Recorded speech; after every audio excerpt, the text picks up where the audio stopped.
Hello hello hello. Uday 2025 batch के अंदर आप सभी क्लास 11वीं के ललूलाल्स का मैं स्वागत करता हूं फिजिक्स की क्लास में। आज स्टार्ट करने जा रहे हैं नया चैप्टर। नए चैप्टर का नाम है वेक्टर्स। वैसे तो आप एनसीईआरटी देखोगे, अगर देखोगे, वैसे तो मैंने आपको मना किया है देखने से, लेकिन आप कहां मानते हो। मान लेते हैं कि आप एनसीईआरटी देखते हो और उसके अंदर motion in a plane chapter खोलते हो, तो motion in a plane chapter के शुरुआती 2 से 3 पेज जो हैं वो वेक्टर्स को ही एक्सप्लेन कर रहे हैं। तो आपकी इच्छा है कि आपने इसको एक अलग से चैप्टर मान करके करना है, या एक मैथमेटिकल टूल मान करके करना है, या फिर आपने इसको motion in a plane chapter जो आपका अब स्टार्ट होने वाला है वो मान करके करना है। तो भाई, वेक्टर्स हर लिहाज से फिजिक्स पढ़ने के लिए बहुत ज्यादा इंपॉर्टेंट एक मैथमेटिकल टूल है। यानी ये बेसिक मैथ्स के साथ भी पढ़ाया जा सकता था, लेकिन मैंने इसको अलग से रखा है ताकि इसकी इंपॉर्टेंस कहीं डाइल्यूट ना हो जाए, है ना। क्योंकि हमने वहां पर बहुत सारी चीजें पढ़ी है। हमने वहां पर ट्रिगो पढ़ी, वहां पर लॉग पढ़ा, वहां पर हमने स्लोप को समझा, ग्राफ्स पढ़े बहुत सारे, हमने वहां पर डिफरेंशिएशन पढ़ा, वहां पर इंटीग्रेशन पढ़ा, है ना, लॉगरिथम पढ़ा, बहुत सारी चीजें वहां पर हम लोगों ने पढ़ी है ना। तो वेक्टर भी अगर वहीं पर पढ़ लेते ना, तो वेक्टर की इंपॉर्टेंस मैं मानता हूं कि एक तरीके से खत्म हो जाती। इसलिए वेक्टर्स को अलग से लाया गया है और आपको अलग से ही पढ़ाया जा रहा है। ठीक है, तो आज से 4 लेक्चर्स होने वाले हैं। यानी आज मंडे को आपको एक रिकॉर्डेड लेक्चर जो अभी ये आपको दिया जा रहा है, क्योंकि मंडे को मुझे कुछ काम रहेगा, तो मैं नहीं चाहता था कि भाई लेक्चर कैंसिल हो, आपका एक फिजिक्स की क्लास आपकी कम हो जाए, ऐसा मैं कतई नहीं चाहता था। बेशक से कितना भी जरूरी काम हो, मुझे 7 दिन, सातों के सातों दिन काम करना पड़े, क्योंकि मैं सातों दिन काम करता ही हूं भाई। मेरी आदत है शुरू से ये कि मैं हर दिन काम करता हूं, हर दिन मैं पढ़ाने जाता हूं बच्चों को। ठीक है ना, मतलब इस तरीके से ही पढ़ाने आ जाता हूं आप लोगों को। ठीक है, तो मैं संडे के दिन इस लेक्चर को रिकॉर्ड कर रहा हूं सिर्फ इसीलिए ताकि आप लोगों का समय जो है वो खराब ना हो, या किसी और की क्लास उस समय पर ना लग जाए। ऐसा भी मैं नहीं चाहता कि आप फिजिक्स को मिस करें, है ना। वैसे ही बच्चे कह रहे थे कि सर हम फिजिक्स को बहुत मिस करते हैं। 3 दिन हमारे कितनी कठिनाई से निकलते हैं ये हम ही को पता है। और ये मैं भी मानता हूं कि उदय बैच को मैं भी बहुत मिस करता हूं, जब मुझे थर्सडे के बाद फ्राइडे आता है, सैटरडे आता है, संडे आता है। बेशक से मैं पढ़ा रहा होता हूँ, लेकिन कहीं ना कहीं मेरे माइंड में होता जरूर है कि यार मेरे लल्लू लाल क्या कर रहे होंगे, पढ़ रहे हैं, नहीं पढ़ रहे हैं, क्या कर रहे हैं। काश एक आधी क्लास और लग जाती और मैं उनको पढ़ा पाता। लेकिन ठीक है, 4 क्लासेस सफिशिएंट हैं, क्योंकि आपको बैकलॉग्स भी कंप्लीट करने हैं, आपको रिवीजन भी करना है, आपको पढ़ाई आगे के लिए भी प्लानिंग करनी है, आपको पिछला भी रिकॉल करना है, डीपीपी भी करनी हो सकती है ना। किसी टॉपिक में हो सकता है कच्चा रह गया हो, कोई टॉपिक कम समझ में आया, उसको दोबारा से रिविजिट करना होता है। ये सारे काम आप उन टाइम पर कर सकते हैं जब आपकी फिजिक्स की क्लास ना हो रही हो तो। खैर, अभी से 4 लेक्चर, यानी दिस इज लेक्चर नंबर 1। और मंडे को आज ये लेक्चर आपको दिया जा रहा होगा, है ना। मंडे आप देख रहे होगे इस लेक्चर को। ट्यूसडे, वेडनेसडे, थर्सडे, इन 4 दिनों के अंदर हम इस वेक्टर्स को समाप्त कर लेंगे। वेक्टर्स कहां कहां यूज होता है, कैसे कैसे यूज होता है, क्या होता है, कैसे कैसे लगता है, कितने टाइप के वेक्टर्स होते हैं, ये सारी चीजें हम लोग आने वाले 4 दिनों में पढ़ने वाले हैं। ठीक है ना, इंक्लूडिंग आज का दिन। तो आज क्या पढ़ने वाले हैं? आज हम केवल वेक्टर्स का इंट्रोडक्शन पढ़ेंगे, ज्यादा कुछ नहीं। ठीक है, ज्यादा नहीं पढ़ेंगे, आज केवल वेक्टर्स का हम लोग इंट्रो करने वाले हैं। तो today's lecture is all about introduction. ठीक है जी, आज का लेक्चर सिर्फ और सिर्फ इंट्रो पर है। ठीक है ना, ठीक है, आज सिर्फ इंट्रोडक्टरी पार्ट करेंगे। ठीक है, बहुत लंबा लेक्चर होपफुली ये नहीं जाएगा, है ना। पर मैं पढ़ाऊंगा सब कुछ आराम आराम से, ताकि आपको ऐसी फील ना आए कि भाई ये एक रिकॉर्डेड लेक्चर चल रहा है तो सर भाई अपनी ही मस्ती में अपनी ही स्पीड में पढ़ा रहे हैं। तो एक मीडियम स्पीड रखेंगे हम, बहुत ज्यादा स्पीड हाई भी नहीं, बहुत ज्यादा लो भी नहीं। ठीक है ना। और आज बहुत सारी चीजें फैक्चुअल हैं। फैक्चुअल का मतलब होता है, मतलब कम कम लगने वाली चीजें, लॉजिक लगने वाली, माइंड लगाने वाली कम चीजें हैं। आज सीखने वाली चीजें ज्यादा है आपके लिए। ठीक है ना, तो कॉपी और पेन लेकर के बैठ जाइएगा, क्योंकि नोट्स आप लोगों ने अगर साथ साथ बनाने हैं तो बहुत अच्छी बात है। ये लेक्चर भी आपका जल्दी से फिनिश हो जाएगा और पॉज कर करके आप लेक्चर के बीच बीच में ही अपने नोट्स बना पाओगे। ठीक है ना, तो ये फायदा होता है एक रिकॉर्डेड लेक्चर का, है ना। चलिए स्टार्ट करते हैं। आज इंट्रोडक्शन का पार्ट कर रहे हैं हम सिर्फ। ठीक है ना, तो भाई सबसे पहली बात, ये सीन आपको शायद याद होगा, है ना। किस मूवी का सीन था ये? शेरशाह मूवी, अगर आपने देखी हो तो उसके अंदर ये पूछ रही है, कौन पूछ रही है? ये पूछ रही है ट्रिग्नोमेट्री, वेक्टर और कैलकुलस। किससे पूछ रही है? आप लोगों से पूछ रही है ना, क्योंकि आप लोग सब फिजिक्स के स्टूडेंट हो। तो ये आप हो, है ना। देखो कितना सुंदर मुखड़ा है ये, है ना, और ये भी बहुत सुंदर मुखड़ा है। तो ऑब्वियसली ट्रिग्नोमेट्री, वेक्टर, कैलकुलस, ये सब बहुत सुंदर सुंदर चीजें हैं, है ना। तो ये पूछ रही है पसंद करते हो मुझे? तो आपने बोला हाँ, बहुत बहुत ज्यादा। तो भाई फिजिक्स को ये मैथ्स बहुत पसंद है। ये मैथ्स के पार्ट्स बहुत सारे पसंद है, जैसे कि आप लोगों ने अब तक ट्रिग्नोमेट्री पढ़ ली है, कैलकुलस यानी डिफरेंशिएशन इंटीग्रेशन आपने पढ़ लिया है ना। तो आज बारी है वेक्टर्स को पढ़ने की, है ना। तो फाइनली वेक्टर्स ने अगर आपकी मुराद सुन ली, आपकी बात मान ली, है ना, तो ये वेक्टर आपको कंप्लीट फिजिक्स में बहुत काम आने वाला है। यानी ये एक ऐसी चीज है, वेक्टर एक ऐसी चीज है कि कैलकुलस किसी दिन आपको काम आए या ना आए, वेक्टर आपको लगभग हर दूसरे दिन काम आने वाला है। पूरी मैकेनिक्स के अंदर वेक्टर यूज होता है, पूरी मैकेनिक्स का मतलब मोशन इन अ प्लेन, जो अगला चैप्टर होने वाला, यानी इसी के कंटिन्यूएशन के अंदर चैप्टर चलेगा, मोशन इन अ प्लेन, उसमें वेक्टर कंप्लीट यूज होगा। न्यूटन्स लॉज ऑफ मोशन, उसके बाद उसका अगला चैप्टर है, वहां पर वेक्टर्स यूज होगा। उसका नेक्स्ट चैप्टर वर्क, पावर और एनर्जी, उसमें वेक्टर्स यूज होगा। उसके बाद रोटेशनल मोशन, वेक्टर्स यूज होगा। उसके बाद ग्रेविटेशन, वेक्टर्स यूज होगा। उसके बाद सॉलिड्स आएगा, वेक्टर यूज होगा। फ्लूइड आएगा, वेक्टर यूज होगा। उसके बाद जो हीट वाले चैप्टर है वहां पर वेक्टर्स का इतना यूज नहीं है। साउंड और वेव्स में भी कुछ खास यूज नहीं है। लेकिन आप जैसे ही 12th के अंदर जाओगे तो 12th के अंदर जाते ही पहला चैप्टर आपको पढ़ना है electric charges and field, electrostatics. 12वीं कक्षा का पहला चैप्टर है फिजिक्स का, वेक्टर वहां पर यूज होगा। नेक्स्ट चैप्टर जो आता है कैपेसिटेंस और पोटेंशियल, उसके अंदर भी एक आधी जगह पर वेक्टर यूज हो रहा है। करंट के अंदर वेक्टर एज सच नहीं यूज होता। उसके बाद फिर मैग्नेटिज्म आता है, वेक्टर यूज होता है। फिर मैग्नेटिज्म एंड मैटर आता है, वहां पर भी वेक्टर यूज होता है। उसके बाद फिर ईएमआई आता है, इलेक्ट्रोमैग्नेटिक इंडक्शन आता है, वेक्टर यूज होता है वहां पर। एसी ऑल्टरनेटिंग करंट आता है, वेक्टर वहां पर यूज नहीं होता। इलेक्ट्रोमैग्नेटिक वेव्स आता है, वहां पर भी एक आधी जगह पर वेक्टर यूज होता है। फिर रे ऑप्टिक्स चैप्टर आता है, रे ऑप्टिक्स चैप्टर के अंदर कोई खास वेक्टर का यूज एज सच नहीं है। वेव ऑप्टिक्स के अंदर वेक्टर का यूज थोड़ा बहुत है, ठीक है। उसके बाद चैप्टर आता है dual nature of matter and radiation, vector का कोई खास यूज नहीं है। एटम्स, वेक्टर का कोई खास यूज नहीं है। न्यूक्लियाई, वेक्टर का कोई खास यूज नहीं है। सेमीकंडक्टर, वेक्टर का कोई खास यूज नहीं है। और कम्युनिकेशन सिस्टम्स, अगर आप सीयूईटी की तैयारी कर रहे हो तो ये लास्ट चैप्टर आपको पढ़ना पड़ता है। एनसीईआरटी के अंदर ये फिलहाल चैप्टर नहीं है और बोर्ड में भी ये पूछा नहीं जाता। लेकिन अगर आप सीयूईटी की तैयारी 12वीं के एंड में जाकर के शुरू करते हो करनी, तो एक कम्युनिकेशन चैप्टर नाम का चैप्टर आपको पढ़ना पड़ता है, कम्युनिकेशन सिस्टम्स नाम का, उसमें भी वेक्टर नहीं है। तो आपने देखा कि जो वेक्टर मैं आज आपको पढ़ाने जा रहा हूं, सारे चैप्टर्स के नाम मैंने ले दिए ऑर्डर वाइज लगभग सभी चैप्टर्स के नाम मैंने ले दिए, और उनमें से 60 से 70% चैप्टर्स के अंदर वेक्टर यूज हो रहा है। ये इतना इंपॉर्टेंट है कि जितना इंपॉर्टेंट आपकी लाइफ में शायद फिजिक्स होगी, उतना ही ज्यादा इंपॉर्टेंट आपकी लाइफ में वेक्टर होना चाहिए, ठीक है। दूसरा फायदा आपको मैं बताता हूं ये वेक्टर पढ़ने का। दूसरा फायदा वेक्टर पढ़ने का यह है कि आप जब 12th क्लास के अंदर जाओगे तो मैथमेटिक्स के अंदर दो चैप्टर आपको देखने को मिलेंगे, एक मिलेगा वेक्टर्स और एक मिलेगा 3D, ठीक है ना। वेक्टर अलजेब्रा आपको पढ़ाया जाएगा 12th क्लास के अंदर। वहां पर भी आपको ये ऑलरेडी फायदा देगा, क्योंकि आप पीसीएम या पीसीबी के स्टूडेंट हो, यानी आपके पास पी था 11th में, तो आपने वेक्टर पढ़ा हुआ था, तो इसलिए आपको ऐसा दिक्कत नहीं आएगी 12th का वो चैप्टर पढ़ने में, और ना ही 3D पढ़ने में दिक्कत आएगी। वेक्टर के बाद एक 3D चैप्टर भी आता है, इन दोनों जगहों पर वेक्टर यूज होता है। तो फायदे ही फायदे हैं वेक्टर को पढ़ने के, नुकसान कुछ भी नहीं है, नुकसान सच में कुछ नहीं है। और बहुत इजी टॉपिक है, बढ़िया टॉपिक है, मैथमेटिकल टॉपिक है, मैथमेटिक्स यूज होती है सब जगह पर, है ना। तो ऐसी ही एक मैथमेटिकल टॉपिक वेक्टर है जिसको फिजिक्स बहुत पसंद करती है, ठीक है। तो आपको भी ये रह सह के पसंद आ ही जाएगा। शुरू करते हैं हम लोग शब्द से जिसका नाम है स्केलर। पहले भी आपने शब्द सुना हुआ है ना। 9th क्लास के अंदर भी आपको बता दिया गया था कि भाई दो प्रकार की क्वांटिटीज होती है, एक होती है स्केलर, दूसरी होती है वेक्टर, है ना। अब स्केलर के बारे में यह कहा जाता है कि जिसका सिर्फ मैग्नीट्यूड से ही काम चल जाएगा, जिसको डायरेक्शन की कोई आवश्यकता नहीं है।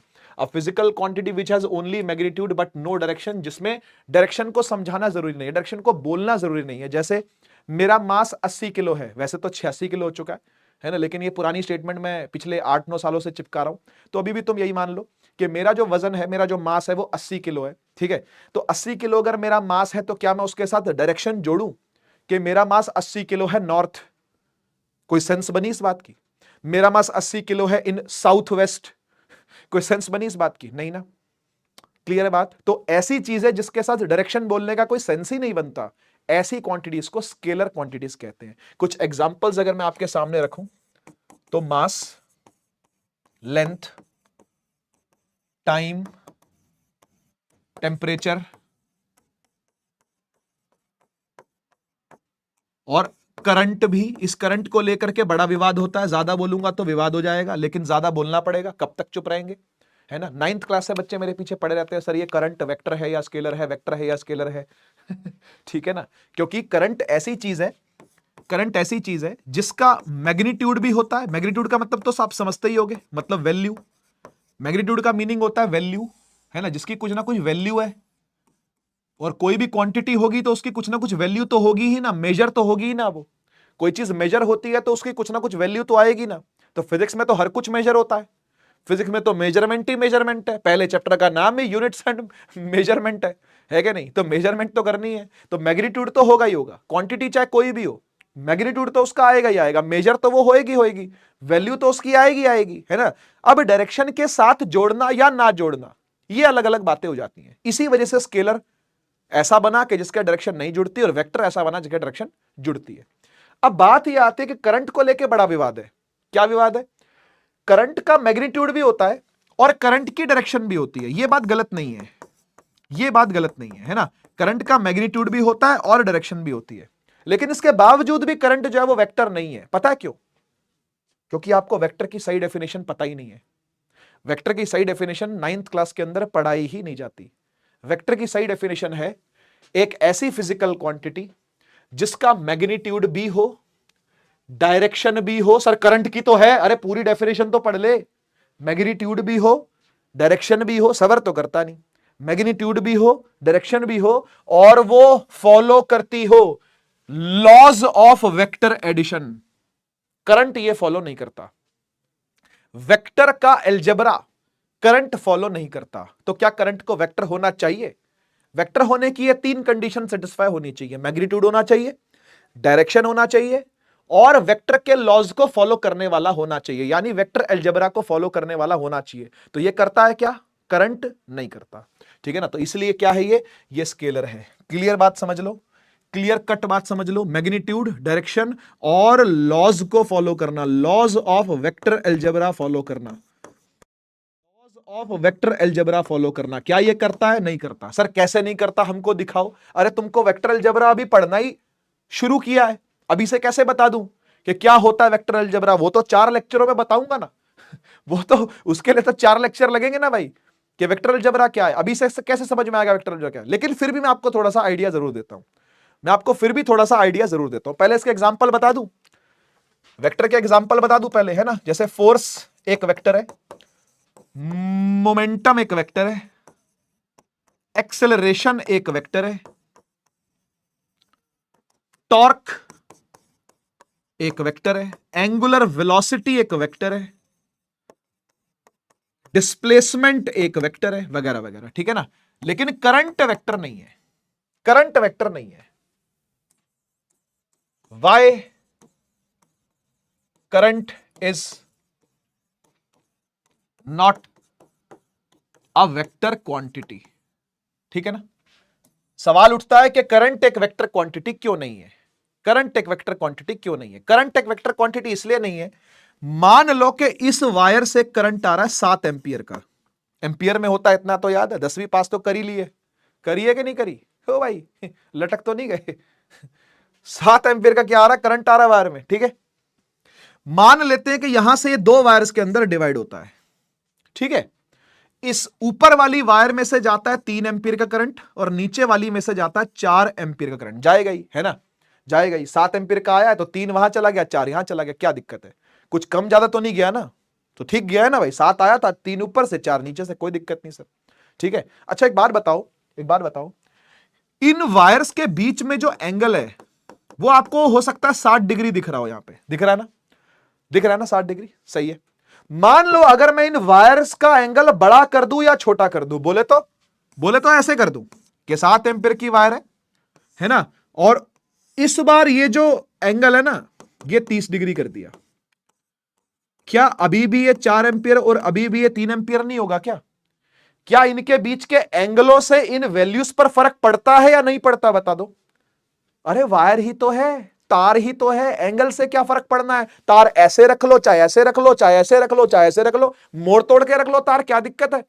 लेकिन वेक्टर में ऐसा नहीं होता। अगर 2 वेक्टर्स आपको दिए गए हैं, उनके बीच में कुछ एंगल है, और फिर वो एंगल को चेंज कर दिया जाता है, तो भाई ये वेक्टर्स के रूल अगर लगेंगे तो फिर जो आंसर आएगा वो अलग अलग आएगा। अभी पूरी बात समझ में नहीं आ रही होगी सर, ऐसे कैसे आएगी?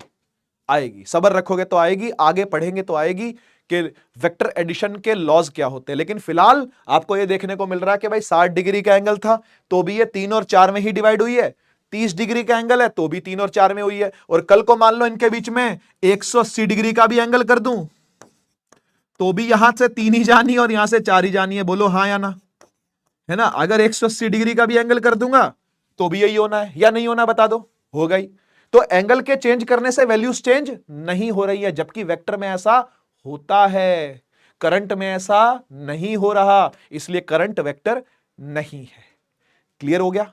ठीक है, तो ध्यान रखना कि करंट को वेक्टर नहीं कहते क्योंकि वेक्टर के लॉज को फॉलो नहीं करता। The answer is no. ठीक है ना, करंट वेक्टर नहीं है, करंट स्केलर ही है। अब कुछ लोग आते हैं कहते हैं टेंसर है ये, टेंसर एक शब्द चलता है मार्केट में, टेंसर, ये तो टेंसर क्वांटिटी है।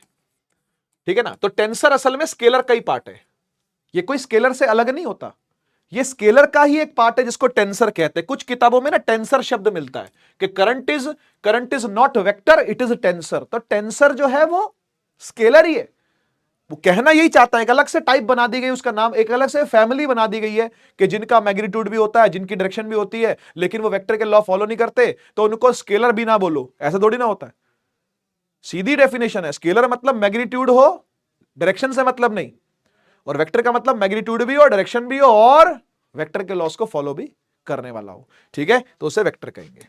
आगे बढ़ा जाए, चलिए सबसे पहले और सबसे मस्त टॉपिक पर आते हैं, रिप्रेजेंटेशन ऑफ अ वेक्टर। एक वेक्टर को रिप्रेजेंट कैसे करते हैं, ठीक है ना, एक वेक्टर की रिप्रेजेंटेशन कैसे होती है। ठीक है, तो एक बात समझ लो बेटा, अगर हमने वेक्टर को ड्रॉ करना है, एक होता है ड्रॉ करना और एक होता है उसको सिंबलाइज करना, दो बातें होती है ना। एक होता है वेक्टर को ड्रॉ करना, एक होता है वेक्टर को सिंबल देना। वेक्टर को ड्रॉ कैसे करते हैं, वेक्टर को रिप्रेजेंट कैसे करते हैं? वेक्टर को रिप्रेजेंट करते हैं हमेशा एक एरो से। ठीक है, किससे करते हैं? हमेशा एक एरो से। तो आपको अब मैं एरो बनाता हुआ दिखूंगा, कभी मैं एक बॉडी लूंगा एम मास की और नीचे की तरफ दिखा दूंगा ऐसे एरो, बोलूंगा भाई नीचे फोर्स लग रही है, तो फोर्स को एक एरो से दिखाया या नहीं दिखाया? दिखाया। आज तक मैंने एक बॉडी ऐसे ली है, बोला भाई ये आगे की तरफ जा रही है v वेलोसिटी से 3 मीटर पर सेकंड, बताओ मैंने एरो लिया या नहीं लिया? तो ऐसे एरोज लिए जाते हैं, समझ गए ना। वेक्टर को रिप्रेजेंट करने के लिए क्या लिए जाते हैं? एरो लिए जाते हैं। ठीक है ना, इसमें जो ये जो फ्रंट वाली साइड होती है ना, इसे बोलते हैं हेड। ठीक है, वेक्टर हेड बोलते हैं, इसका पूरा नाम होता है वेक्टर हेड। ठीक है, और जो ये पीछे वाली है इसे कहते हैं टेल। तो ये वेक्टर टेल कह सकते हो आप इसको, कि एक वेक्टर की टेल है ये। ठीक है, अच्छा, आगे वाला हेड, पीछे वाला टेल, है ना। अब आपको ये बात पता है कि वेक्टर दो चीजों से मिलकर के बना होता है, कौन कौन सी? मैग्नीट्यूड और डायरेक्शन। ठीक है ना, तो अब इसकी रिप्रेजेंटेशन में मैग्नीट्यूड कहां है और इसकी रिप्रेजेंटेशन में डायरेक्शन कहां है? आओ सुनो, आइए सुनिए। तो भाई ऐसा है, अगर आप मुझसे पूछो कि भाई इस वेक्टर में मैग्नीट्यूड कहां है, इस वेक्टर में मैग्नीट्यूड कहां है, तो मैं आपसे कहूंगा जो इसकी लेंथ है ना, वो मैग्नीट्यूड को रिप्रेजेंट करती है। वेक्टर लेंथ ही मैग्नीट्यूड की रिप्रेजेंटेशन होती है। वेक्टर लेंथ ही मैग्नीट्यूड की रिप्रेजेंटेशन होती है। और फिर डायरेक्शन क्या होती है भाई? डायरेक्शन कहां रिप्रेजेंट हो रही है? तो डायरेक्शन रिप्रेजेंट होती है टुवर्ड्स द एरो, जिस तरफ एरो पॉइंट कर रहा है। ठीक है ना, जिस तरफ एरो पॉइंट कर रहा है उस तरफ क्या होती है? डायरेक्शन होती है। जैसे यहां पर नीचे की तरफ डायरेक्शन दिखाने के लिए क्या किया? एरो को नीचे पॉइंट करवाया। कोई बॉडी इस तरफ जा रही है तो वेलोसिटी किस तरफ पॉइंट करवाई? इस तरफ पॉइंट करवाई। समझ गए ना? तो हम क्या बोलेंगे? डायरेक्शन कहां है? डायरेक्शन है where the arrow is pointing. ठीक है, तो जिस डायरेक्शन में एरो पॉइंट कर रहा है उसी डायरेक्शन में क्या है जी? उसी डायरेक्शन में क्या है जी? इस वेक्टर की डायरेक्शन है। क्लियर हुआ? तो लेंथ जो होती है वेक्टर की वही क्या है? अरे बोलो, जो लेंथ है वेक्टर की वही क्या है? वही उसका मैग्नीट्यूड है, यानी वैल्यू है। ठीक है ना, वेक्टर की लेंथ ही मैग्नीट्यूड है, और जहां पर एरो पॉइंट कर रहा है वही क्या है? डायरेक्शन है। ठीक है ना, अब बात करते हैं सिंबल कैसे देना है। सिंबल कैसे देना है? तो सिंबल दिया जाता है कुछ इस प्रकार, जैसे मान लो ये वेक्टर है, ठीक है ना, इसके ऊपर मैं इस वेक्टर का नाम लिखूंगा, कैसे? ऐसे। मान लो ये ए वेक्टर है, ठीक है, तो ऐसे ए के ऊपर ना एरो लगाया जाता है। ठीक है, ये सिंबल है इसका। ए के ऊपर क्या लगाएंगे? एरो लगाएंगे। ठीक है जी, एरो दिखाया जाता है, ए के ऊपर एरो। ठीक है ना, दिस इज द सिंबल। ये सिंबल है, ये सिंबल है। ठीक है, ये सिंबल है। ठीक है, ये रिप्रेजेंट, ये ड्राइंग हो गई और ये क्या हो गया? सिंबल हो गया। ए के ऊपर वेक्टर। ठीक है, क्लियर बात।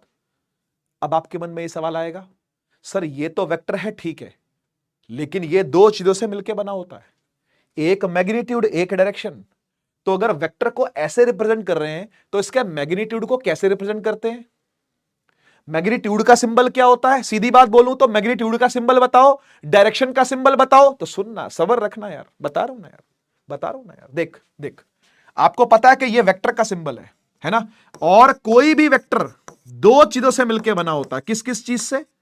एक तो मैग्नीट्यूड से और दूसरा डायरेक्शन से। सही बात है ना? तो अगर मैंने वेक्टर लिखा ए वेक्टर, सुन लीजिएगा ध्यान से, अगर मैंने वेक्टर लिखा ए वेक्टर, तो वेक्टर की सिंबलाइजिंग सिंबल है ए ऊपर एरो, और इसके मैग्नीट्यूड का सिंबल होता है ए एरो का मॉड। ए एरो का मॉड, ये मैग्नीट्यूड का सिंबल है। ठीक है, मैग्नीट्यूड का सिंबल क्या होगा? अगर ये वेक्टर ए है तो मैग्नीट्यूड का सिंबल क्या होगा? आपको मॉड लगा देना है। ठीक है, और डायरेक्शन का सिंबल क्या होता है? डायरेक्शन का सिंबल होता है ए के ऊपर टोपी पहना देना। सर ये क्या टोपी, क्या डब्बे, क्या बक्से, क्या मॉड, क्या एरो? सबर रखो, नई चीज सीख रहे हो, है ना? तो टाइम लगता है, सिंबल है, रिप्रेजेंटेशन है, तुम्हें क्या टेंशन है? उसके सर पे टोपी पहनाई जा रही है, तुम्हारे सर पे थोड़ी पहनाई जा रही है, तुम्हें क्यों टेंशन है? उसका सिंबल ही यही है बेटा। डायरेक्शन को सिंबलाइज ही ऐसे करते हैं, ए का कैप, इसे बोलते हैं ए कैप। ठीक है, तो डायरेक्शन को सिंबलाइज कैसे करते हैं? ए के ऊपर टोपी पहना देते हैं, इसे कहते हैं ए कैप। ए कैप, और इसे कहते हैं ए मॉड।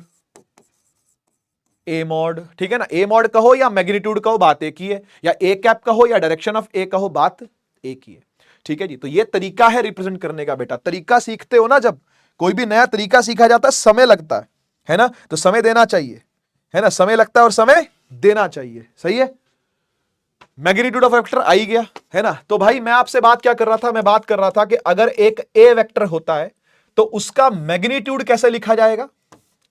अगर कोई ए वेक्टर है ना, तो उसका मैग्नीट्यूड कैसे लिखा जाएगा? तो मैग्नीट्यूड लिखा जाएगा ए के ऊपर मॉड लगाना। अब आपके मन में सवाल आएगा, सर मॉड क्यों लगाएं? मैं तो नहीं लगा रहा मॉड। मॉड लगाने का फायदा सुन, मॉड लगाने का बेटा फायदा सुन। फायदा क्या है?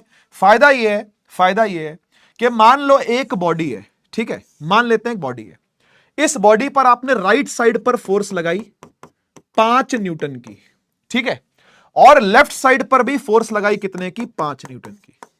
सही है, अब ये आप जानते हो और ये मैं जानता हूं कि इस बॉडी पर एक फोर्स इस तरफ लगाई गई है 5 न्यूटन की, और एक फोर्स इस तरफ लगाई गई है 5 न्यूटन की।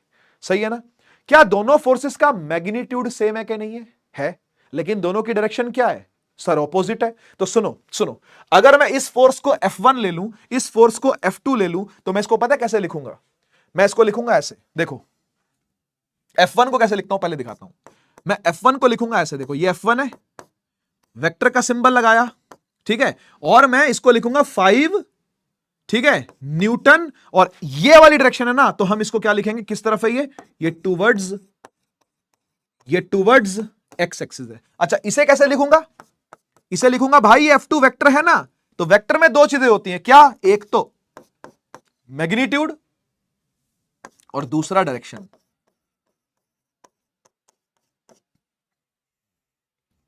बोलो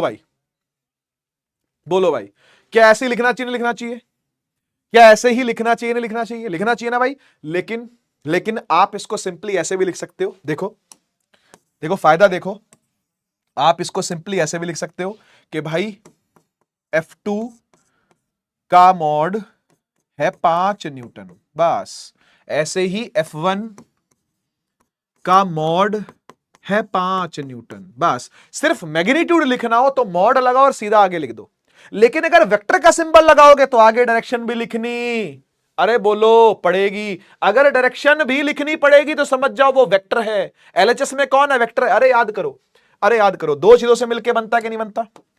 दो चीजों से मिलकर बनता है कि नहीं बनता? एक वेक्टर में दो चीजें होती हैं कि नहीं होती? हां सर होती है। एक डायरेक्शन होती है, एक डायरेक्शन होती है और एक मैग्नीट्यूड होता है। तो देखो देखो, ये वेक्टर है कि नहीं? हां सर ये वेक्टर है।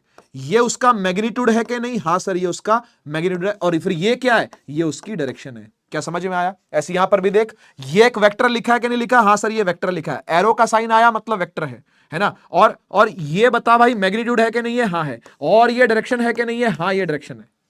समझ गए ना? तो एक वेक्टर जब भी लिखा जाएगा मैग्नीट्यूड डायरेक्शन दोनों के साथ लिखा जाएगा। मेन बात कहने की ये है। लेकिन आप नहीं चाहते, मान लो कि भाई मुझे पूरा वेक्टर नहीं लिखना, क्या टूवर्ड्स ये क्या टूवर्ड्स, मुझे पूरा नहीं लिखना, तो मुझे सिर्फ मॉड लगा देना पड़ेगा। ठीक है ना? उसको मॉड करके सीधा उसकी वैल्यू लिख सकते हो आप। ठीक है ना? क्योंकि क्योंकि बात को समझना, बात को समझना, जब मैं इसको टूवर्ड्स नेगेटिव एक्स लिख रहा हूं ना, तो मैं इसको ऐसे भी लिख सकता हूं। ध्यान से देखना, ध्यान से देखना, मैं इसको ऐसे भी लिख सकता हूं कि जो F2 है, जो F2 है वो -5 न्यूटन है।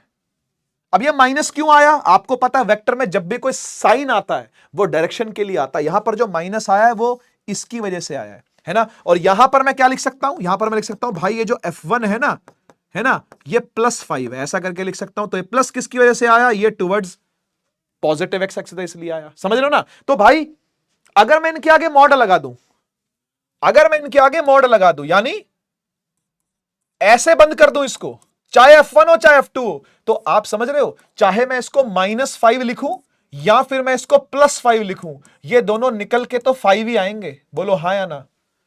ये दोनों निकल के तो 5 ही आएंगे। मतलब समझो, ये भी एक वेक्टर है जो 5 न्यूटन का मैग्नीट्यूड वाला है, ये भी एक वेक्टर है जो 5 ही न्यूटन के मैग्नीट्यूड वाला है। हां, दोनों की डायरेक्शन ऑपोजिट है, बात सही है, लेकिन मैग्नीट्यूड तो 5 ही है ना। तो इसलिए मॉड लगाया जाता ताकि -5 भी हो तो भी वो निकल के 5 ही आए, और +5 हो तो भी वो निकल के क्या है? 5 आए। मॉड फंक्शन तो समझते हो ना? अगर मॉडुलस फंक्शन में कुछ भी होगा, इसको मॉडुलस कहते हैं, इसका पूरा नाम है मॉडुलस फंक्शन। मॉडुलस फंक्शन के अंदर जो कुछ भी होगा, चाहे वो प्लस हो चाहे वो माइनस हो, वो निकल के प्लस ही आएगा बाहर, है ना? तो इसलिए यहां पर मॉड लगाते हैं ताकि आपने +5 ले रखा हो, यानी ये वाली दिशा ले रखी हो, या -5 ले रखा हो, ये वाली दिशा ले रखी हो, मैग्नीट्यूड से मतलब है ना सिर्फ, हां, तो वो तो 5 ही होगा, तो इसलिए मॉड लगा दो। मॉड लगा दो, क्या आया निकल के? 5 आया। क्या बात समझे? क्या बात समझे? ये सिस्टम है, ठीक है ना? तो मान लो अगर वेलोसिटी है, अब वेलोसिटी की बात कर लेते हैं, है ना? मान लो अगर वेलोसिटी है -2 मीटर पर सेकेंड, ठीक है, और आपसे कहा गया भाई मुझे इसका सिर्फ मैग्नीट्यूड चाहिए, तो क्या आंसर होगा इसका? -2 होगा या +2 होगा? बताओ। 2 आएगा, -2 आएगा या +2 आएगा? क्या आएगा? सिर्फ 2 आएगा। ना प्लस लगाओ ना माइनस लगाओ। सर 2 का मतलब भी तो प्लस ही होता है। हाँ होता है भाई, पता है मुझे, पता है, लेकिन हमें सिर्फ किससे मतलब है? वैल्यू से मतलब है, हमें साइन से मतलब नहीं है। तो उसके लिए क्या करना पड़ेगा? मॉड में बंद करो, यानी -2 को मॉड में बंद करो तो निकल के 2 ही आना है। बोलो हाँ या ना? क्या अब क्लियर हुआ? क्या ये कुछ एग्जाम्पल जो साइड में मैंने फेंक के मारे आपको, इनसे कुछ क्लैरिटी ज्यादा बनी कि नहीं बनी? कि क्यों मॉड लगा रहे हैं, क्यों मॉड लगा रहे हैं, है ना? इसलिए मॉड लगा रहे हैं बेटा क्योंकि डायरेक्शन से कोई लेना देना नहीं है, डायरेक्शन से कोई मतलब नहीं है। ठीक है, आगे बढ़ते हैं, आगे बढ़ते हैं। ये मैग्नीट्यूड की कहानी थी, ठीक है ना? मैग्नीट्यूड ऑफ वेक्टर जो होता है बेटा, है ना, वो हमेशा पॉजिटिव ही होता है, इस बात का ध्यान रखना, है ना? मैं यहां पर एक नोट का पॉइंट भी आपके लिए लिख देता हूं, ठीक है, क्योंकि मॉड से उसने निकल के आना है तो वो नेगेटिव तो हो नहीं सकता, ठीक है ना?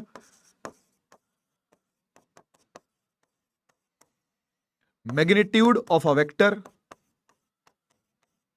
इज ऑलवेज ऑलवेज पॉजिटिव, ठीक है ना? चाहे उसका प्लस लिखो या ना लिखो, लेकिन वो है तो प्लस ही, है ना? वो है तो प्लस ही और वो रहेगा तो प्लस ही।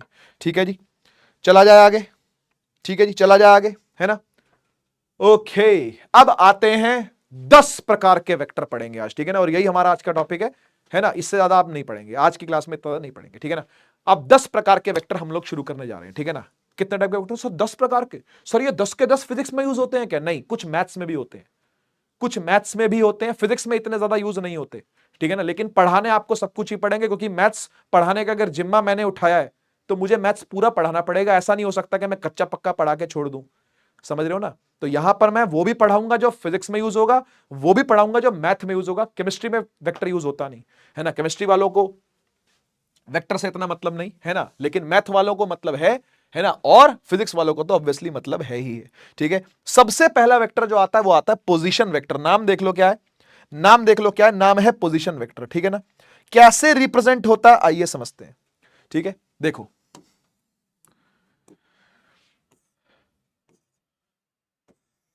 एक ग्राफ बना देता हूं, ठीक है ना, ये x ये y। ठीक है, मान लो यहां पर एक पॉइंट है जिसका नाम है p पॉइंट, कोई पॉइंट है p है ना, इसका कुछ x होगा, इसका कुछ y होगा, मुझे भी पता है आपको भी पता है ना, इसका कुछ x होगा और इसका कुछ क्या होगा, y होगा। ठीक है ना, तो और ये ओरिजिन है, ये 0 है। ठीक है, तो हमेशा ध्यान रखना जो पोजीशन वेक्टर होते हैं, जो पोजीशन वेक्टर होते हैं ना, वो हमेशा ओरिजिन से उस पॉइंट की तरफ पॉइंट कर रहे होते हैं। बस इतना ही समझ लो, इतना ही समझ लो, इतनी ही क्लैरिटी ले लो, इतनी ही क्लैरिटी बहुत है।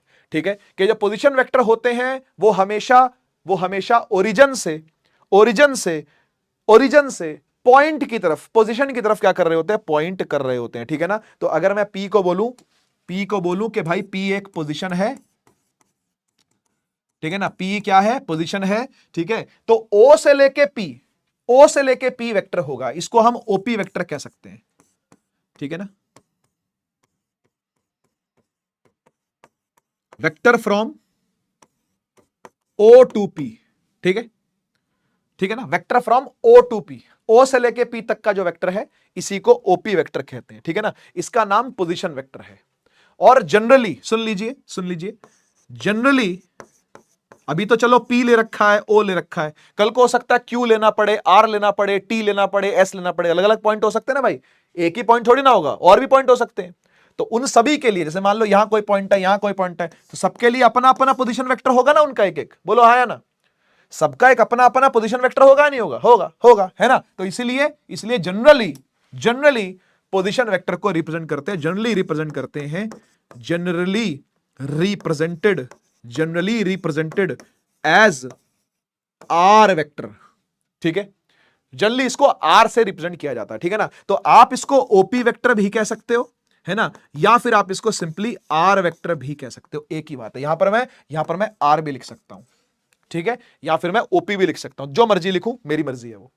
ठीक है ना, आर वेक्टर लिखूं या ओपी वेक्टर लिखूं, बात एक ही है। चलते हैं नेक्स्ट पर। Next is displacement vector. भाई डिस्प्लेसमेंट निकालने के काम आता है ये, हाँ जी डिस्प्लेसमेंट निकालने का काम, यानी क्या, यानी यहां देख बेटा, एक्स है, वाई है, मान लो कुछ ए पॉइंट से चल के कुछ बी पॉइंट तक गाड़ी पहुंची है।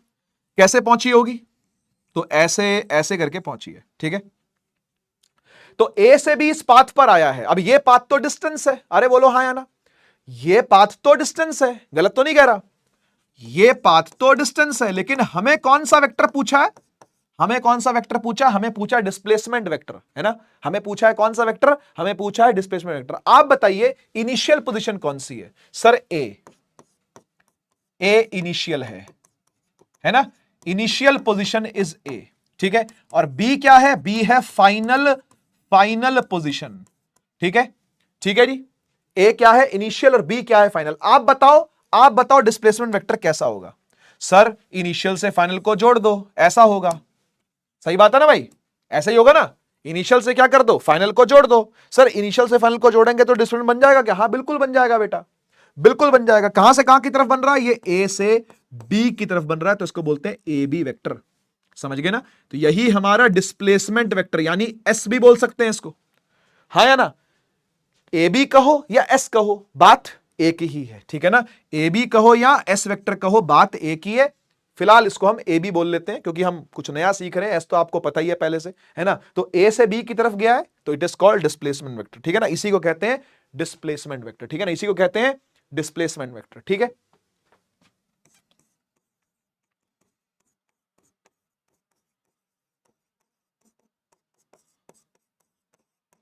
ठीक है जी, इसी को कहते हैं डिस्प्लेसमेंट। आगे चला जाए, चलो नेक्स्ट आते हैं इक्वल वेक्टर्स। बहुत सिंपल है, कह रहा सेम इन मैग्नीट्यूड होते हैं as well as direction and are of the same nature. ये बात बहुत जरूरी है जानने वाली कि वो इक्वल तभी होंगे जब वो एक ही नेचर को कैरी करेंगे।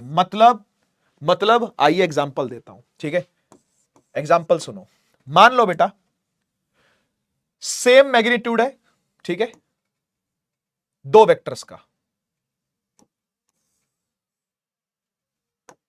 ठीक है ना, और सेम ही डायरेक्शन है, मैग्नीट्यूड भी सेम है और डायरेक्शन भी क्या है, सेम है, यानी यानी यानी मैग्नीट्यूड भी सेम हो, मतलब क्या कि भाई ये भी 5 न्यूटन हो और ये भी 5 न्यूटन हो, क्या दोनों का मैग्नीट्यूड सेम है कि नहीं है, हाँ है, और क्या दोनों की डायरेक्शन ईस्ट ही है कि नहीं है, हाँ, इसकी भी पॉजिटिव एक्स की तरफ है और इसकी भी पॉजिटिव एक्स की तरफ है, हाँ या ना, तो दोनों की डायरेक्शन भी सेम है कि नहीं है, हाँ सेम है, और दोनों का नेचर भी क्या होना चाहिए, सेम। देखो नेचर कैसे सेम है कि भाई ये भी एक फोर्स ही है और ये भी एक फोर्स ही है, बोलो हाँ या ना, तो हम बोलेंगे भाई F1 वेक्टर बराबर F2 वेक्टर, दोनों का वेक्टर क्या है, इक्वल है, दोनों का वेक्टर क्या है, इक्वल है। क्या ऐसा कह सकते हैं कि नहीं, क्या ऐसा कह सकते हैं कि नहीं? अच्छा मुझे एक बात बताओ, क्या ये दो वेक्टर इक्वल हैं?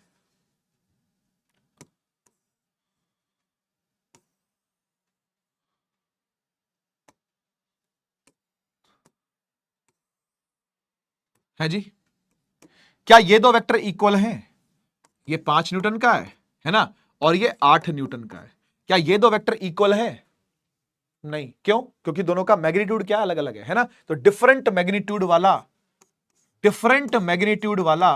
है ना सेम नहीं हो सकता, इक्वल वेक्टर नहीं हो सकता, ये डिफरेंट मैग्नीट्यूड वाला है, बेशक से डायरेक्शन दोनों की सेम है, तो क्या मैग्नीट्यूड तो सेम नहीं है ना भाई, दोनों का बेशक से नेचर भी सेम है, तो क्या डायरेक्शन तो सेम है, नेचर भी सेम है, दोनों फोर्सेस ही हैं, है ना, लेकिन मैग्नीट्यूड तो सेम नहीं है ना, तो इसलिए ये इक्वल वेक्टर नहीं है ना, ये डिफरेंट मैग्नीट्यूड की वजह से अनइक्वल वेक्टर्स हैं, ठीक है ना, इन्हें हम क्या बोलेंगे, अनइक्वल वेक्टर्स बोलेंगे, इक्वल नहीं है ये अनइक्वल है, यही इक्वल है, बस यही इक्वल है। अच्छा ये बताओ, क्या ये इक्वल है, क्या ये इक्वल है, देखो जरा,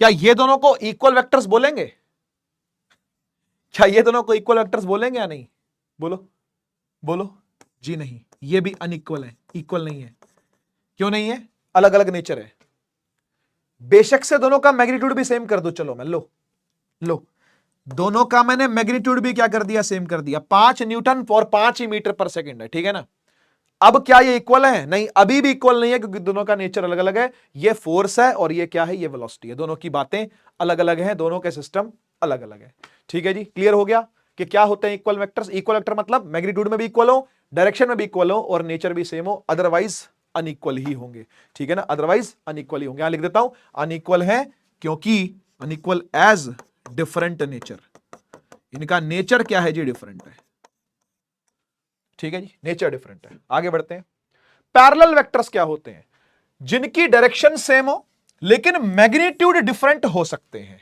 मतलब ये जो एग्जांपल था, ये वाला जो एग्जांपल था, ये ठीक है ना, ये वाला एग्जांपल पैरेलल है दोनों, कोई दिक्कत नहीं है ना, और नेचर वाला भी कोई कोई झंझट नहीं है, यहां पर ये भी पैरेलल है, ये भी पैरेलल है, ये भी पैरेलल है, ये तीनों पैरेलल है, ठीक है ना, तो बात को समझ जाओ, बात को समझ जाओ कि भाई मान लो ये एक वेक्टर है ना, ये एक वेक्टर है, ये भी एक वेक्टर है, ये भी एक वेक्टर है, ठीक है ना, तो ये चारों क्या है, ये चारों क्या है सर, ये तो चारों सेम मैग्नीट्यूड के, चलो मान लेते हैं एक आधे का मैग्नीट्यूड बड़ा छोटा कर देता हूं, ठीक है, लो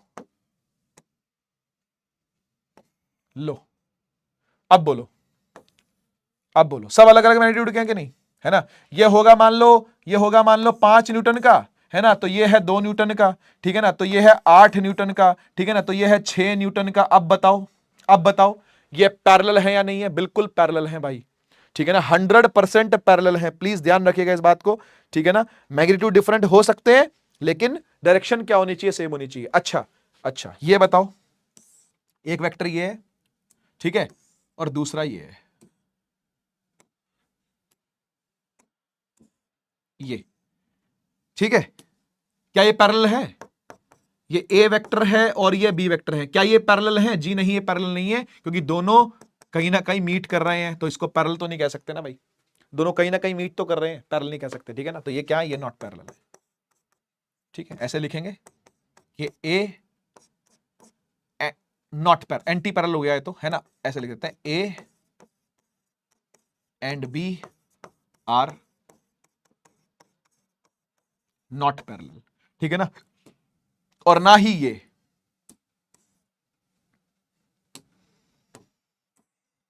ये पैरेलल है। समझ गए ना, क्योंकि डायरेक्शन अलग अलग है ना। अरे डायरेक्शन अलग अलग है कि नहीं, डायरेक्शंस अलग अलग है कि नहीं, इसकी उस तरफ है, इसकी इस तरफ है, यहां क्या लिखा हुआ है, डायरेक्शन सेम होनी चाहिए, है ना। तो क्या ये पैरेलल है क्या, नहीं ये भी पैरेलल, इनको तो एंटी पैरेलल कहते हैं, है ना, इन्हें क्या कहते हैं, एंटी पैरेलल। डायरेक्शन एकदम क्या होती है, ऑपोजिट होती है, ठीक है ना। अगला वाला देखो, आगे एंटी पैरेलल, समझ गए ना क्या होता है एंटी पैरेलल, समझ गए ना, एक ऐसा और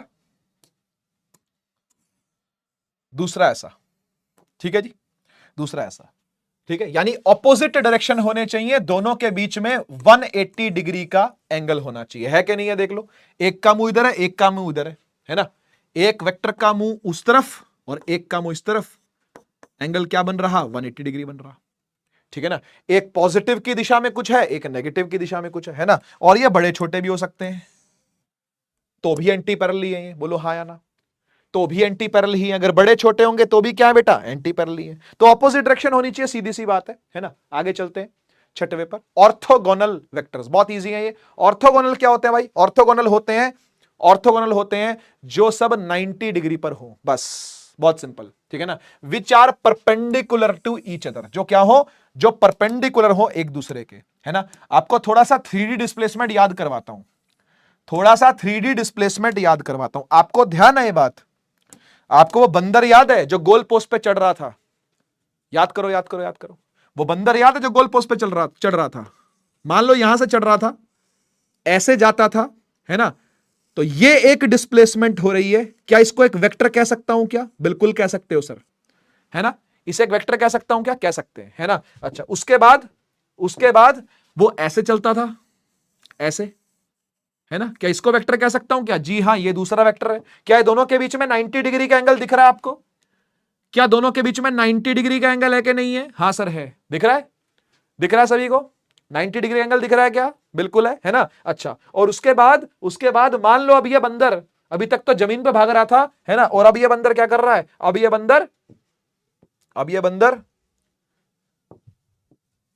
गोल पोस्ट पे चढ़ गया ऊपर, हाँ या ना, गोल पोस्ट पर कहां चढ़ गया, ऊपर चढ़ गया, हाँ या ना, ठीक है ना। तो क्या अब आपको 90 डिग्री दिख रहा है इसमें और इसमें, देखो ध्यान से,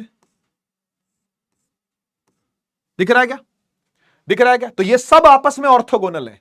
जैसे वो याद है फ्लेमिंग का लेफ्ट हैंड रूल, 10वीं पास करके आए हो, फ्लेमिंग का लेफ्ट हैंड रूल याद है क्या, ये थंब, ये फिंगर और ये middle finger, index finger, middle finger और थंब, ये तीनों आपस में 90 डिग्री पर हैं, दीज आर म्यूचुअली परपेंडिकुलर, याद आ रहा है। When a current carrying conductor is placed inside an external magnetic field, it will experience a force which is mutually perpendicular to each other. याद है कि नहीं, तो ये सब म्यूचुअली परपेंडिकुलर होते हैं एक दूसरे के, यानी सब के सब ऑर्थोगोनल वेक्टर कहला सकते हैं। ये एक ऑर्थोगोनल वेक्टर है, ये भी है और ये भी है, क्योंकि सब तीनों आपस में एक दूसरे पर 90 डिग्री पे एंगल पे है, ठीक है ना। तो जो 90 डिग्री के एंगल पे होंगे वो सारे के सारे क्या होंगे बेटा, ऑर्थोगोनल होंगे, ठीक है ना, ऑर्थोगोनल होंगे, सही है। अच्छा, एक चीज मैं आपको सोचवाता हूं, चलो पहले पूरा कर लेते हैं उसके बाद सोचवाते हैं, ठीक है। चलिए यूनिट वेक्टर पर आते हैं, है ना, व्हाट इज यूनिट वेक्टर। अच्छा, एक बात और, रुक जाओ, ऑर्थोगोनल वेक्टर्स का दूसरा नाम ना नॉर्मल वेक्टर्स भी होता है, ठीक है, और परपेंडिकुलर तो आपको बता ही दिया, ठीक है ना। तो ध्यान रखना, ठीक है ना। ये मान लो ए वेक्टर है, ये मान लो बी वेक्टर है और ये मान लो सी वेक्टर है, तो हम ये बोलेंगे कि A is perpendicular to B, है ना, and B is perpendicular to C. ये सब एक दूसरे के क्या है, परपेंडिकुलर है, सही बात है कि नहीं, ये सब क्या एक दूसरे के परपेंडिकुलर। चलते हैं नेक्स्ट पर, next is unit vector. Sir अब ये यूनिट वेक्टर क्या होता है, बहुत सिंपल, एक ऐसा वेक्टर जिसका मैग्नीट्यूड 1 के बराबर होता है, बहुत सिंपल, ठीक है ना, जिसका मैग्नीट्यूड 1 के इक्वल होता है, बस। जैसे भाई फोर्स है, ठीक है ना, 1 न्यूटन की, तो हम लिखेंगे भाई इसका मैग्नीट्यूड कितना है, इसका मैग्नीट्यूड है 1, है ना, न्यूटन भी लिख लो आगे, कोई दिक्कत नहीं, यूनिट तो लिख ही सकते हैं, है ना, और माइनस लगा लो आगे ताकि आपको लगे कि अलग डायरेक्शन भी है और जो यहां पर कंसीडर नहीं करी गई, ठीक है ना। तो क्या ये जो हमने मैग्नीट्यूड लिखा ये 1 के बराबर है या नहीं है? हाँ है। तो हम इसको ऐसे भी लिख सकते हैं। कैसे? कैसे? ऐसे कैप लगा के। सर ये कैप तो हमने डायरेक्शन में लगाया था, यूनिट वेक्टर में भी कैप लगते हैं, यूनिट वेक्टर्स के लिए भी कैप लगता है, डायरेक्शंस के लिए भी कैप लगता है। बाद में आप देखोगे दोनों एक ही चीज मिलेंगी आपको, लेटर ऑन। थोड़ा और पढ़ लो, अभी आपको बाद में पता चलेगा कि जो डायरेक्शंस होती हैं वो भी एक यूनिट वेक्टर ही होते हैं। ठीक है, तो फिलहाल के लिए हम इसको ऐसे भी लिख सकते हैं और ऐसे भी लिख सकते हैं। ठीक है ना? तो कोई भी यूनिट वेक्टर हो ना, इट इज रिप्रेजेंटेड बाय ए के ऊपर टोपी। ठीक है, ए कैप कहते हैं इसको। ठीक है ना? और इसकी वैल्यू होती है 1। ठीक है जी, ध्यान रखिएगा, इसकी वैल्यू क्या होती है? 1 होती है। 1 के बराबर होता है हमेशा ये। ठीक है, ए कैप किसके बराबर होता है? हमेशा 1 के बराबर। टोपी है ये, टोपी, ऐसे ही रिप्रेजेंट इसको करते हैं। ठीक है, आगे बढ़ा जाए। Zero vector. अब भाई देखो, जीरो वेक्टर एकदम ही लुल चीज है, एकदम ही फुद्दू सी चीज है। जीरो वेक्टर कुछ मिला नहीं तो इन्होंने जीरो वेक्टर बना दिया। इन्होंने असल में लिस्ट बनानी थी, मैं आपको बताऊं। इन्होंने अपने बॉस को दिखाना होगा या अपने सीनियर को दिखाना होगा, पीएचडी लेनी होगी इन्होंने, है ना? तो एक फुद्दू सा आइटम बना दी, जीरो वेक्टर। जीरो वेक्टर पता क्या होता है? जीरो वेक्टर होता है जिसका मैग्नीट्यूड ही ना हो, जिसका मैग्नीट्यूड ही ना हो लेकिन उसकी डायरेक्शन हो सकती है। सर ये कैसे हो सकता है? सर ये क्या बात हो गई यार? डायरेक्शन हो सकती है लेकिन मैग्नीट्यूड नहीं हो सकता, ऐसा कैसे? बताता हूं, रुक जाओ, बताता हूं, फील करवाता हूं। सुनो। हाँ जी, बात सही है कि ए वेक्टर का कोई मैग्नीट्यूड नहीं है, जीरो है। तो ऑब्वियसली वेक्टर भी जीरो होगा। लेकिन ना, जब हम एलएचएस की तरफ वेक्टर लिखते हैं तो आरएचएस की तरफ भी वेक्टर ही लिखना होता है ना? तो इसलिए हम क्या करते हैं, इसके ऊपर ऐसा लगा देते हैं, जीरो के ऊपर वेक्टर का सिंबल। तो zero vector is represented as zero के ऊपर वेक्टर। ध्यान रखना, ठीक है ना? ये क्या है? ये जीरो है और जीरो के ऊपर क्या लगा दो? वेक्टर लगा दो। इसे जीरो वेक्टर बोलते हैं। और आर्बिट्ररी डायरेक्शन क्यों लिखी हुई है? क्योंकि भाई एक बात बताओ, जब कोई चीज है ही नहीं, जब कोई चीज जीरो मैग्नीट्यूड की है, ठीक है ना, तो आप ये समझना जैसे मैं हूं, ठीक है ना, मैं इस दिशा में चलने की सोच रहा हूं लेकिन चला तो नहीं। मैं इस दिशा में चलने की सोच रहा हूं, मेरी डिस्प्लेसमेंट क्या है? जीरो है, लेकिन मेरा फेस इस तरफ है, मैं इस तरफ फेस करके रखा हुआ हूं लेकिन मैं अभी तक चला नहीं हूं, तो मेरी डिस्प्लेसमेंट क्या है? जीरो। लेकिन मेरा फेस किस तरफ है? मैं अभी तक इस तरफ को फेस कर रहा हूं, इस तरफ को फेस कर रहा हूं लेकिन चला नहीं हूं, अभी तक चलने की सोच रहा हूं अभी, तो मेरी डिस्प्लेसमेंट क्या है? जीरो। लेकिन मेरा फेस किस तरफ है? इस तरफ। समझ गए ना? कुछ ऐसा है ये। मतलब मैं इतना ही फील करवा पाऊंगा आपको, है ना, इससे ज्यादा फील नहीं करवा पाऊंगा। ठीक है, और जीरो वेक्टर कोई खास यूज भी नहीं होते फिजिक्स के अंदर, सही बताऊं तो। मैथ्स के अंदर एक आधी बार कहीं यूज होता है तो होता है, फिजिक्स में यूज नहीं होता, लेकिन हाँ बता दिया जाता है बच्चों को। ठीक है ना? इसमें से काफी सारे यूज नहीं होते फिजिक्स में। मैं आपको 10 बता रहा हूं ना, 10 में से 3 या 4 यूज है, 3 या 4 का ही यूज है, और 10 बताने पड़ते हैं क्योंकि किताबों में दिए होते हैं। आप कभी भी कोई वेक्टर की किताब उठा के देखोगे तो उसमें 10 के 10 दिए होते हैं, अगर अच्छी किताब होगी तो। ठीक है जी, तो इस तरीके से दिखा सकते हैं, है ना, कि भाई ये ईस्ट है, ये नॉर्थ है, ये साउथ है, ये वेस्ट है, लेकिन इस तरफ चला नहीं है। ठीक है, तो कोई भी आर्बिट्ररी डायरेक्शन हो सकती है और वेक्टर को रिप्रेजेंट ऐसे करते हैं, जीरो के ऊपर एरो, है ना, जीरो के ऊपर क्या लगा देते हैं भाई? एरो लगा देते हैं। ठीक है, क्लियर? तो कोई भी डायरेक्शन हो सकती है, इसमें और लगा देता हूं, ये मत समझना सब तरफ होती है ना, और लगा देता हूं, ऊपर वाली भी, नीचे वाली भी, इधर वाली, कोई भी हो सकती है। ठीक है जी, आर्बिट्ररी डायरेक्शन कोई भी। आर्बिट्ररी का मतलब समझते हो? रैंडम। आर्बिट्ररी मींस रैंडम, है ना, कोई भी रैंडम डायरेक्शन हो सकती है। चलो जी, नेक्स्ट आता है free vectors. Free vectors physics में यूज होते हैं और ज्यादातर क्या, सभी ही वेक्टर्स जो फिजिक्स में यूज होते हैं वो सब फ्री होते हैं। फ्री का मतलब क्या है? देखो, फ्री का मतलब यह है कि भाई ऑफर में मिल रहे हैं, ऐसा नहीं है। फ्री का मतलब यह नहीं है कि भाई ऑफर में मिल रहे हैं, डिस्काउंट पे मिल रहे हैं, फ्री, एक शर्ट लोगे उसके साथ 2 शर्ट फ्री, तो वो वाला फ्री नहीं है ये। फ्री वेक्टर का मतलब होता है कि आपने मान लो एक वेक्टर डिफाइन कर दिया, क्या डिफाइन कर दिया? कि भैया इसका मैग्नीट्यूड 5 न्यूटन है, इसका मैग्नीट्यूड 5 न्यूटन है और इसकी डायरेक्शन यही है। ठीक है, तो ये फिक्स है, फिर ये फिक्स है। यानी एक वेक्टर फ्री तब होता है जब हम चेंज ना करें उसका मैग्नीट्यूड और उसकी डायरेक्शन, लेकिन उसकी प्लेस चेंज कर सकते हैं, उसकी प्लेस को चेंज कर सकते हैं, लेकिन हम ना तो मैग्नीट्यूड को बड़ा करेंगे, ना छोटा करेंगे, और ना ही डायरेक्शन को चेंज करेंगे। मतलब हम क्या कर सकते हैं मैं आपको बताता हूं, और क्या नहीं कर सकते वो ही बताता हूं। मान लो ये वेक्टर आपने कुछ डिफाइन कर दिया, ठीक है ना, आपने वेक्टर क्या कर दिया, कुछ डिफाइन कर दिया भाई।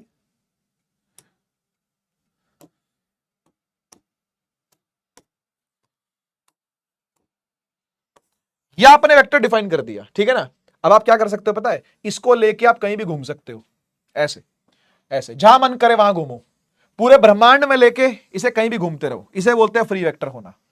पूरे ब्रह्मांड में लेके कहीं भी घूमते रहो, जहां जाने का मन है वहां जाओ, ऐसे जाओ, ऐसे जाओ, ऐसे जाओ, ऐसे जाओ, ऊपर जाओ, नीचे जाओ, दाएं जाओ, बाएं जाओ, ऊपर नीचे, जहां मन करे वहां जाओ, ठीक है, कोई नहीं रोक सकता, आपको कोई नहीं रोक रहा। इसे बोलते हैं फ्री वेक्टर होना, ठीक है ना। लेकिन क्या करने से मना है, क्या करने से मनाई है आपको, वो सुनो। आपको यह करने से मनाई है, नहीं ये नहीं, ये नहीं, ये करने से मनाई है आपको। क्यों सर, इससे क्या होगा, इससे उसकी लेंथ बढ़ गई, और लेंथ रिप्रेजेंट करती है मैग्नीट्यूड को, बोलो हां या ना। तो बस आप वेक्टर को कहीं भी खिसका लो, लेकिन यह काम मत करना, यह काम कर दिया तो गड़बड़ हो जाएगी, समझ गए ना। तो यह काम भी नहीं करना, यह काम भी नहीं करना, ना कम करना ना बढ़ाना, ना मैग्नीट्यूड कम करना ना मैग्नीट्यूड बढ़ाना। बाकी जहां मर्जी लेके घूमते रहो, उसको कोई दिक्कत नहीं है, ठीक है जी। इसको जहां मर्जी लेके घूमते रहो, कोई दिक्कत नहीं है, समझ गए ना। एक तो ये काम आपने नहीं करना, यानी मैग्नीट्यूड को चेंज नहीं करना, देखो लिखा हुआ विदाउट चेंजिंग द मैग्नीट्यूड। दूसरा क्या नहीं करना, दूसरा आपने ये नहीं करना, ये नहीं करना, ये काम मत करना, ये काम नहीं करना आपने। इससे क्या हो रहा है, इससे इसकी डायरेक्शन चेंज हो रही है, बोलो हाँ या ना। नॉर्थ हो रही है, ईस्ट हो रही है, साउथ हो रही है, साउथ ईस्ट हो रही है, साउथ वेस्ट हो रही है, वेस्ट हो रही है, नॉर्थ वेस्ट हो रही है, नॉर्थ हो रही है, नॉर्थ ईस्ट हो रही है, ईस्ट हो रही है ना, साउथ ईस्ट हो रही है, साउथ हो रही है, नॉर्थ सॉरी साउथ वेस्ट हो रही है, वेस्ट हो रही है, नॉर्थ वेस्ट हो रही है, नॉर्थ हो रही है। तो ये काम आपने नहीं करना, समझ गए ना। ना ये काम करना, ना ये काम नहीं करने आपने। तो क्या करें सर, क्या करें भाई, जैसा था वैसा छोड़ दे और इसको लेके घूमता रहे बस, समझ गए ना। डायरेक्शन हमेशा यही रखनी है, यही रखनी है, और मैग्नीट्यूड भी हमेशा ये रखना है। क्या समझ में आ गया, क्या नहीं करना समझ में आ गया। घुमाना नहीं और लंबा नहीं करना, छोटा भी नहीं करना, लेंथ बढ़ानी नहीं घटानी नहीं, और एंगल भी चेंज नहीं होने देना, समझ गए ना। इसे कहते हैं फ्री वेक्टर्स, इसे कहते हैं फ्री वेक्टर, समझ गए, समझ गए ना। तो डिस्प्लेस किया जा सकता है, ठीक है, डिस्प्लेस किया जा सकता है, मतलब डिस्प्लेस करके दिखा देता हूं। डिस्प्लेस करके यहां ले आए, डिस्प्लेस करके यहां ले आए, डिस्प्लेस करके ऊपर भी ले गए, डिस्प्लेस करके नीचे भी ले गए, है ना। तो सब तरफ डिस्प्लेस करके लेके जा सकते हैं, है ना। यहां से यहां ले गए डिस्प्लेस करके, फिर यहां से यहां ले गए डिस्प्लेस करके, यहां से नीचे ले आए, है ना, यहां से यहां भी ले जा सकते हैं, ठीक है जी। यहां से वापस यहां भी ले, ये सब काम आप कर सकते हो, है ना। यहां से यहां भी ले गए, है ना, यहां से यहां भी ले गए, उल्टा भी वापस ले आए, कोई दिक्कत नहीं है, समझ गए ना। It can be displace but you can not change the direction as well as magnitude of the vector. ये चीज काम आएगी आगे जाकर के, याद रखनी है आपने चीज, ठीक है, ये काम आएगी। आगे बढ़ते हैं, अब आते हैं लास्ट वाले पर, है ना। A B C D E F G H I J, 9 और 1 10, ये लास्ट है, ठीक है, 10वां। ये है फिक्स्ड वेक्टर्स जिसको आप हिला भी नहीं सकते, ठीक है जी। ये डिस्प्लेस भी नहीं हो सकते, ऑब्वियसली मैग्नीट्यूड भी चेंज नहीं हो सकता, डायरेक्शन भी चेंज, कुछ नहीं चेंज हो सकता, और ये ऐसे के ऐसे की जगह पर खड़े रहते हैं। फिजिक्स में यूज नहीं होते ये, ठीक है, फिजिक्स में यूज नहीं होते, है ना। बस यही है कि आप इसको डिस्प्लेस नहीं कर सकते, ठीक है, डिस्प्लेस नहीं कर सकते, ठीक है। एक छोटी सी चीज डिस्कस करने से पहले मैं आपसे एक सवाल पूछना चाहता हूं, मैं आपसे एक सवाल पूछना चाहता हूं, है ना। सोच भाई सोच, कमेंट्स में बता, ठीक है। जब कमेंट देखूंगा तो उसमें कमेंट में आंसर होना चाहिए, ठीक है ना। ये आपका होमवर्क एक तरीके से, ठीक है। तो सोच भाई सोच सेक्शन के अंदर पहला सवाल है ना, नंबरिंग के साथ करना, ठीक है ना। पहला सवाल है, क्या सभी इक्वल वेक्टर्स पैरेलल होते हैं, ट्रू या फॉल्स, यस या नो कर देते हैं इसको, है ना।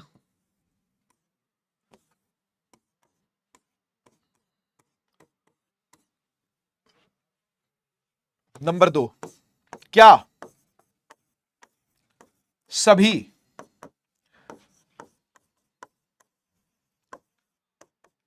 पैरेलल वेक्टर्स इक्वल होते हैं?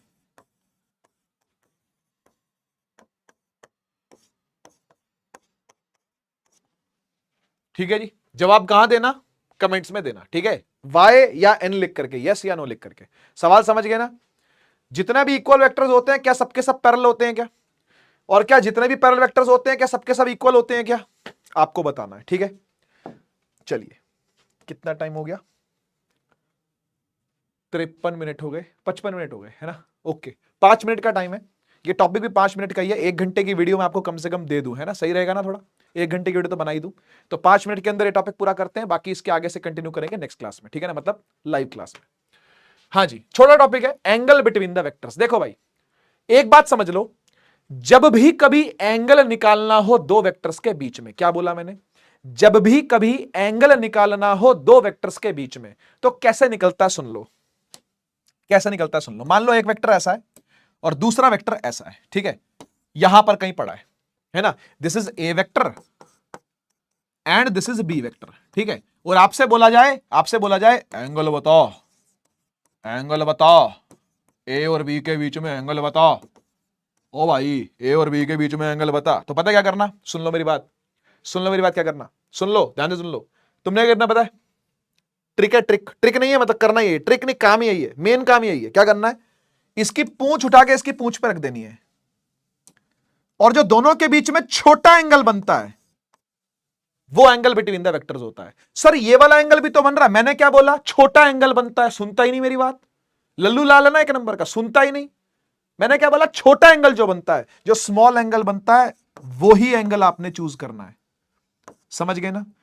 समझ गए ना? और जो ये बड़ा एंगल बन रहा है, ये जो बड़ा एंगल बन रहा है, ठीक है, ये चूज नहीं करना। क्लियर है बात? बड़ा एंगल चूज नहीं करना। अरे बी तो यही रह गया, बी को भी यहां ले आते हैं, है ना? बी को भी यहां ले आते हैं। ठीक है जी, ठीक है जी, क्लियर है? एक और तरीके से भी ये काम हो सकता है। कैसे? देखो, मान लो एक वेक्टर ऐसा है, कोई भी कहीं किधर किधर ही मार रहा हूं मैं, आपकी देखो, आपके हिसाब से जहां बोलो, रैंडम मार रहा हूं बिल्कुल, है ना? मान लो ये एक्स वेक्टर है, ठीक है, और ये वाई वेक्टर है। कहीं भी मार दिया मैंने ऐसे ही, है ना? ये एक्स है, ये वाई है। ठीक है, कैसे निकालोगे इनके बीच का एंगल? कैसे निकालोगे इनके बीच का एंगल? तो भाई मैंने अभी अभी क्या बताया आपको? पूंछ से पूंछ मिला दो, छोटा एंगल ही आंसर है। तो पूंछ से पूंछ मिला दो भाई, एक यहां लगा हुआ है, इसकी लाओ, पूंछ से पूंछ मिला दो। छोटा एंगल कौन सा है?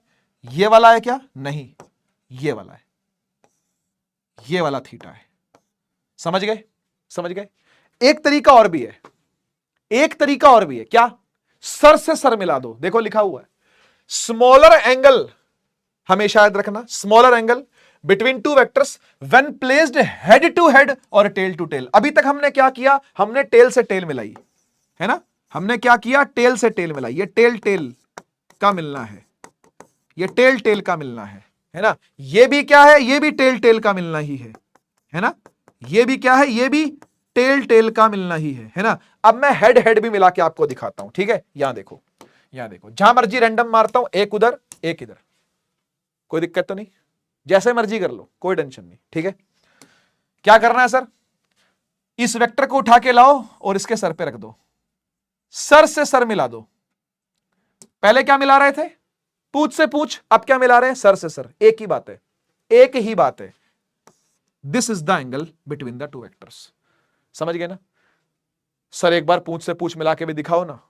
ले इसको कॉपी ले लेता हूं, है ना? कॉपी ले लो इसको, लो ले भाई, पूछ से पूछ मिला के भी दिखा दी। आप एंगल चेक करो, उतना ही है ये उतना ही है बेटा, ये और ये सेम है। कोई ज्योमेट्री लगा ले, चाहे जोन सी ज्योमेट्री आती हो ना भाई, 7वीं की, 6ठी की, 8वीं की, जो तूने पास करी हो वो लगा लियो, ये एंगल दोनों बराबर आएंगे, आएंगे ही आएंगे। आप टेल से टेल मिला लो, ठीक है, तो भी जो एंगल आएगा, है ना, जो छोटा वाला एंगल आएगा दोनों वेक्टर्स के बीच का, वो वही आएगा जो हेड से हेड मिलाने पर आएगा।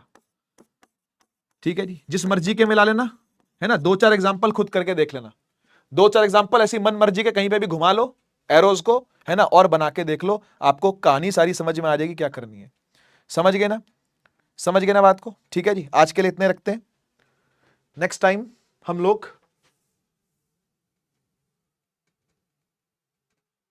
चलो एक बार इसका जवाब मुझे आप कमेंट्स में दे देना, ठीक है ना, कमेंट से मुझे इसका आंसर आप कर देना, ठीक है ना। एक वेक्टर ये है ए और एक वेक्टर ये है बी, ठीक है, तो एंगल बिटवीन द वेक्टर्स आपको बताना क्या होगा, है ना। ये जो पीछे दे रखा है 330 है, ठीक है, तो बस आज के लिए बहुत है, ठीक है, बाकी इसके आगे से नेक्स्ट क्लास में पढ़ लेंगे, नेक्स्ट क्लास में पढ़ लेंगे। होमवर्क क्या है?